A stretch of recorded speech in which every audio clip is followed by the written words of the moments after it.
This is second paragraph of 10th class, unseen paragraph. So listen carefully. Emperor Ashoka was one of the earliest Indian monarchs. यहाँ पे जो monarch शब्द जो है वो कहने के बाद जो रॉयल फैमिली से बिलोंग करता है उसे हम मोनार्च कहते हैं। एम्परर जो सम्राट जो अशोका जो थे वो भारत के रॉयल फैमिली में से अर्लीस्ट मतलब पहले वाले उनमें से एक थे। हु प्लांटेड शेडी ट्रीज, जिन्होंने छायादार पेड़ लगवाए ऑन रोड्स पर एंड इन पब्लिक प्लेसेस पर, जहाँ पर लोग उठते बैठते आते जाते हैं। द मुगल्स जो थे टू, मुगल्स ने भी लगवाए। द मुगल्स टू रियलाइज्ड, उन्होंने महसूस किया द नेसेसिटी ऑफ शेड, की छाया की आवश्यकता को महसूस किया ऑन द रोड्स पर विच द कंस्ट्रक्टेड, जो उन्होंने रोडें बनाई थी। But there was no conscious planning, लेकिन कोई सोची समझी प्लानिंग नहीं थी। And the people, banyan and पाको ट्री, इस पेड़ों का नाम है, were indiscriminately mixed with names, मतलब इन सब पेड़ों को बिना किसी सोचे समझे मिक्स कर दिएगा विद नीम के पेड़ के साथ, टेमारिंड्स के साथ एंड महुआ के साथ, ठीक, इनको सबको मिक्स कर दिया, जबकि ये पेड़ ये मिक्स नहीं किए जाते, तो ये बिना प्लानिंग के कर दिया। It was only in Kashmir, ये जो पौधारोपण जो हुआ था, पेड़ों का जो प्लांटेशन हुआ था वो कश्मीर में हुआ था। That they showed some preferences for planning and planted magnificent avenues of chinar, मतलब कश्मीर में ये प्रेफरेंस दिया गया था प्लानिंग का, पेड़ों को लगाने का। And planted magnificent avenues of chinar, और चिनार के बड़े बड़े भव्य पेड़ लगा दिए along the banks of the river Jhelum, मतलब झेलम नदी के किनारे किनारे। Which can be seen at their best at Ganderbal and Mattan on the way to Pahalgam, जब हम पहलगाम की ओर जाते हैं तो हम गंदाब स्थल एंड मटन, यहाँ पे कुछ नाम की मिस्टेक हो सकती है, हालांकि नाम यही है। On the way to Pahalgam, जब पहलगाम की ओर जाते हैं तो इन जगहों पर देखे जाते हैं।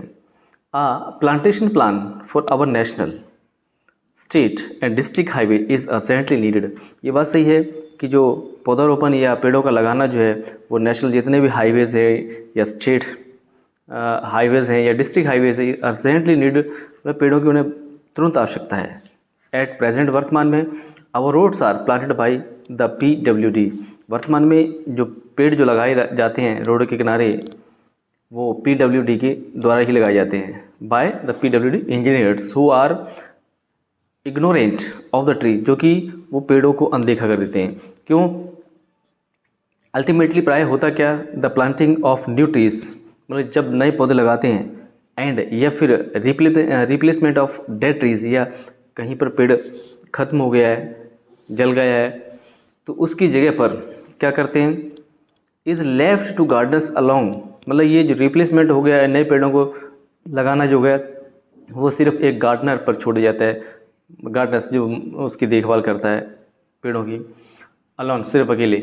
Who plant any tree which comes handy, मतलब वो अगर कोई पेड़ ख़त्म हो गया है तो उसकी जगह पर कोई भी छोटा मोटा पौधा लगा देता है गिनती पूरी करने के लिए।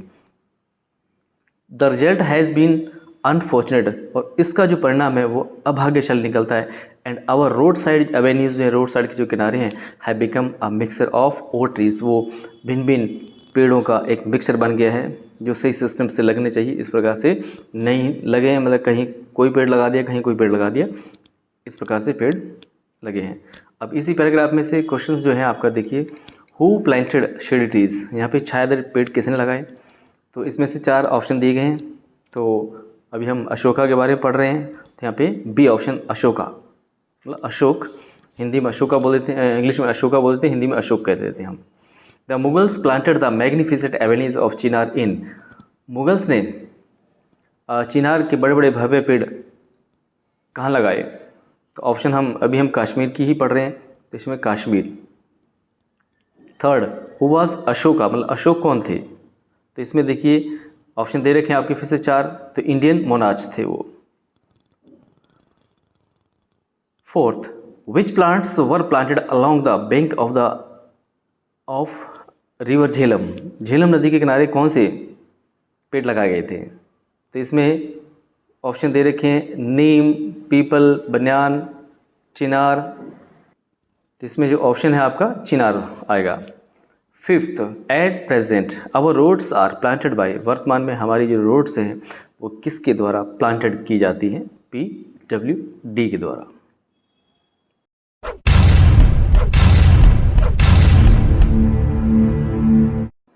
This is third paragraph of 10th class. So listen carefully. Prevention is better than cure. Prevention होता है बचाव, क्योर मतलब इलाज। बचाव जो होता है वो इलाज से अच्छा होता है। ये टाइटल है आपका।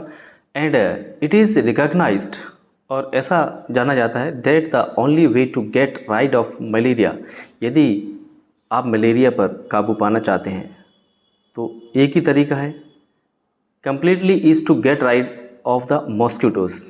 मॉस्किटो मच्छरों पर काबू पाइए। विच कॉजेज इट, जिसके कारण मलेरिया होता है। Malaria is always associated with damp and mercy land. Malaria को हमेशा डैम्प एंड मर्सी लैंड से जोड़ा जाता है, मतलब जहाँ पर गंदा गीला या थोड़ा बहुत पानी भरा रहता है, इसलिए माना जाता है कि मलेरिया होता है। दिस इज़ नॉट, ऐसा नहीं है, बिकॉज क्योंकि द लैंड इज़ डैम्प, कि ये डैम्प जगह है, but because the stagnant of water is the breeding place of the mosquito. बल्कि बात यह है कि स्टेगनेट वाटर, जहाँ पर पानी रुका रहता है, ठहरा रहता है, वो एक ब्रीडिंग प्लेस होता है ऑफ द मॉस्किटोज, मतलब मॉस्किटोज का ब्रीडिंग प्लेस, वहीं पर वो जन्म लेते हैं। क्यों? Which begins its life as a larva, क्योंकि मच्छर जो है वहाँ पर एक अपने लार्वा के रूप में जीवन शुरू करते हैं इन द वाटर, पानी के अंदर। Malaria does not frequently occur in the water. Malaria अक्सर कर पानी में नहीं फैलता है।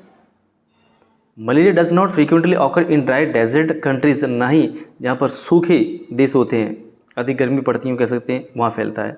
Because mosquito is to their breeding in the stagnant water, क्योंकि मॉस्किटो जो होते हैं उनकी जो जगह होती है ब्रीडिंग, पलने की या पैदा होने की, वो स्टेगनेंट वाटर, जहाँ पे पानी रुका रहता है। कभी भी बहती हुई नदी में मच्छर पैदा नहीं होते, क्योंकि वो पानी चलता रहता है। लेकिन जहाँ पे पानी रुका हुआ है, ठहरा हुआ है, और काफ़ी समय तक रुका रहे, कहने का मतलब दिनों तक, महीनों तक, तो वहाँ पर मच्छर पैदा हो जाते हैं। This can be done by draining all ponds and pools. लेकिन हम इन चीज़ों से बचने के लिए तो क्या, this can be done by draining all ponds, जितने भी तालाब जो है उनको ड्रेनिंग खाली कर दिया जाए, एंड पूल्स को, and by keeping them covered, या उनको ढक दिया जाए। तो इतने बड़े तालाब को ढकना मुश्किल है, तो कैसे ढकें? And by keeping them covered in the breeding season, जब उनकी ब्रीडिंग सीजन होता है, मतलब मच्छरों के पैदा होने का समय होता है, उस समय उस पॉन्ड्स को या ठहरे हुए पानी को ढक दिया जाए with the thin layer of kerosene oil, मतलब कैरोसिन ऑयल, थोड़ा पानी की मात्रा देखते हुए उतना कैरोसिन ऑयल उसमें डाल दीजिए पानी के अंदर। विच bye depriving the larva of air, मतलब जैसे मच्छर हवा में लार्वा छोड़ते हैं तो ये जो कैरोसिन ऑयल जो होता है किल्स दे, उन्हें मार देता है रास्ते में ही, ताकि वो पानी तक पहुंचते नहीं है, या पानी तक पहुंचते भी हैं तो वो मर जाते हैं। और question, which is better than cure, क्या चीज़ है जो इलाज से अच्छी है? तो इसमें जैसा कि पैराग्राफ बताया, प्रिवेंशन बचाव। Second, by which malaria associated, malaria को किस से जोड़ा जाता है? तो यहाँ पर देखिए, मर्सी लैंड, रनिंग वाटर, डैम्प प्लेस। ठीक है, तो यहाँ पे मलेरिया को मर्सी लैंड के बारे में बताया था और डैम्प प्लेसेस के बारे में बताया था। तो इसमें ऑप्शन जो है ए एंड सी, मतलब बहुत आ गया इसमें, बहुत डी ऑप्शन आ गया इसके अंदर। What is the breeding place of mosquito, mosquito के जो ब्रीडिंग प्लेस होते हैं वो कौन सा होता है? स्टेगनेंट वाटर, जहाँ पर पानी ठहरा हुआ होता है। Where does mosquito can't breed, mosquito कहाँ पर पैदा नहीं हो सकते? ऑप्शन इसमें dry desert country, drainage, running water, both. तो यहाँ पर dry desert countries. And next and last, how can we destroy mosquitoes, हम मॉस्किटोज को कैसे ख़त्म कर सकते हैं? इसमें ऑप्शन है by preventing their breeding in stagnant water, मतलब स्टेगनेंट ठहरे हुए पानी में उनको पैदा होने से रोकना। B bye draining all ponds and pools, या जितने भी पॉन्ड्स एंड पूल्स हैं उनको ड्रेनिंग उनको खाली करके। सी है बोथ ए एंड बी, तो इसमें ऑप्शन दोनों ही सही है, ए और बी। जहाँ पानी ठहरा होता है वहाँ उन्हें ब्रीडिंग करने से रोकें और या फिर उनको खाली कर दिया जाए। तो इसमें ऑप्शन आपके दोनों ही है, ए एंड बी।